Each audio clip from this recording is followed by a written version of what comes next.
Hello दोस्तों, स्वागत है आपका मेरे चैनल में। दोस्तों, आज मैं बात करूंगा कि अनुपात विश्लेषण का अर्थ क्या होता है। अनुपात को रेशो भी कहते हैं। दोस्तों, इसका सबसे पहले हम अर्थ जान लेते हैं कि इसका अर्थ क्या होता है।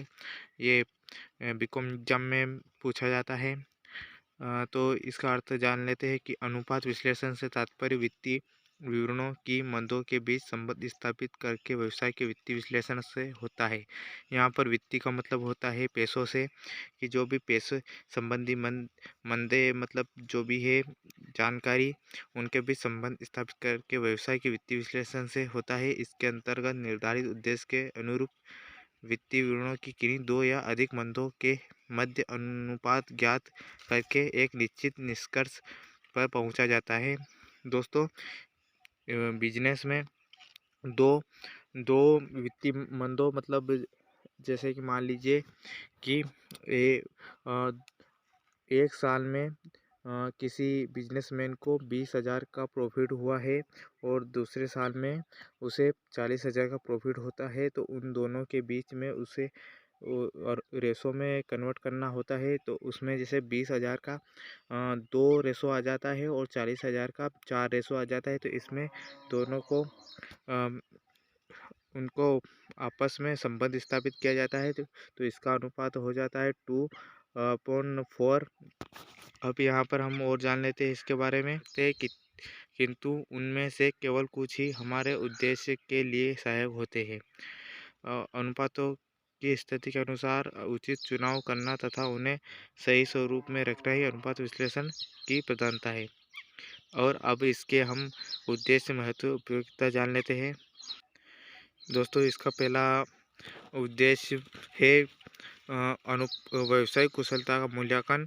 अनुपातों के तुलनात्मक अध्ययन के आधार पर व्यावसायिक कुशलता का मूल्यांकन किया जा सकता है। अनुपातों की सहायता से किसी व्यवसाय की प्रगति अथवा उन्नति के संबंध में अनेक महत्वपूर्ण निष्कर्ष निकाले जा सकते हैं। मतलब इसके इसके द्वारा बिजनेस में कितना प्रॉफिट हुआ है, लॉस हुआ है, या वो प्रॉफिट चल रहा है, इसके बारे में आसानी से जानकारी प्राप्त हो जाती है। और यहाँ भी तुलना हो जाती है कि पिछले साल से इस साल कितना प्रॉफिट ज़्यादा हुआ है या कम हुआ है। अगला है वित्तीय पूर्वानुमान में सहायता। अनुपात विश्लेषण भूतकालीन अनुपात लागत, विक्रय लाभ तथा अन्य संबंध तथ्यों की आवृत्ति पर प्रकाश डालती है तथा उनके विश्लेषणात्मक अध्ययन में सहायक होते हैं। यहाँ अध्ययन वित्त प्रबंधक को भावी घटनाओं के पूर्वानुमानों से बहुत सहायक होते हैं। यहाँ पर देखिए, भूतकालीन मतलब पिछले, और यहाँ पर विक्रय मतलब सेल्स होता है। तो यहाँ पर वित्तीय पूर्वानुमान से सहायता मतलब यहाँ पर जैसे कि अगले साल में कितना प्रॉफिट हो जाएगा, इसकी भी जानकारी इससे प्राप्त हो जाती है, मिल जाती है हमें। पूर्वानुमान मतलब पहले से अनुमान लगाना, और भावी घटनाओं मतलब भविष्य की घटनाओं के बारे में। अब अगला है समन्वय में सहायक। अनुपात विश्लेषण से आदर्श अनुपातों की रचना की जाती है, और मतलब सही अनुपात ही निकाले जाते हैं, और प्रमुख अनुपातों के बीच पाए गए संबंधों का प्रयोग व्यावसायिक क्रियाओं के वांछनीय समन्वय के लिए किया जाता है।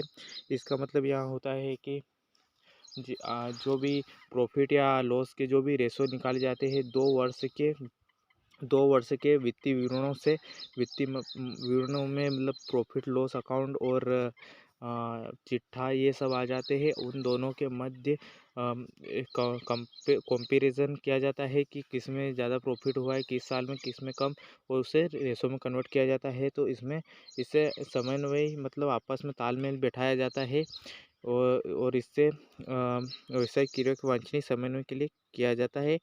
उनमें तालमेल बैठाया जाता है कि किस वर्ष कितना प्रॉफिट हुआ है आपस में, मतलब ये किया जाता है। और अगला है बाहरी पक्षकारों को संस्था की आर्थिक स्थिति की जानकारी। अनुपातों के आधार पर संस्था से संबंध रखने वाले बाहरी पक्ष, विनियोक्ता, अंशधारी। विनियोक्ता मतलब जो भी इन्वेस्ट करते हैं, बाहरी अंशधारी शेयर होल्डर्स, पूर्तिकर्ता जो भी माल पहुंचाते हैं, लेनदार, क्रेडिटर्स आदि को संस्था की आर्थिक मजबूती अथवा कमजोरी अर्थात सही आर्थिक स्थिति की जानकारी प्राप्त हो जाती है। अनुपातों के आधार पर बाहरी पक्षकारों को अनेक प्रकार के निर्णय लेने में मदद मिलती है।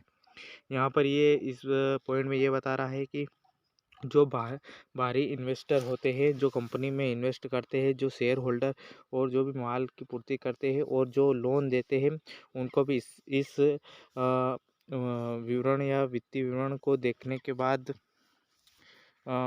केस फॉलो को देखने के बाद उन्हें भी जो कंपनी के बारे में, आर्थिक स्थिति के बारे में पता लग जाता है कि इसमें प्रॉफिट में चल रही कंपनी या लॉस में।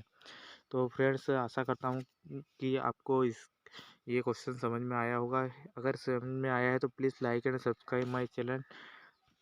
और और ऐसे ही अगले वीडियो आप मैं अपलोड करता ही रहता हूँ। देखने के लिए प्लीज़ सब्सक्राइब जरूर कर लेना और चैनल को, वीडियो को लाइक भी ज़रूर कर दीजिएगा। Thank you.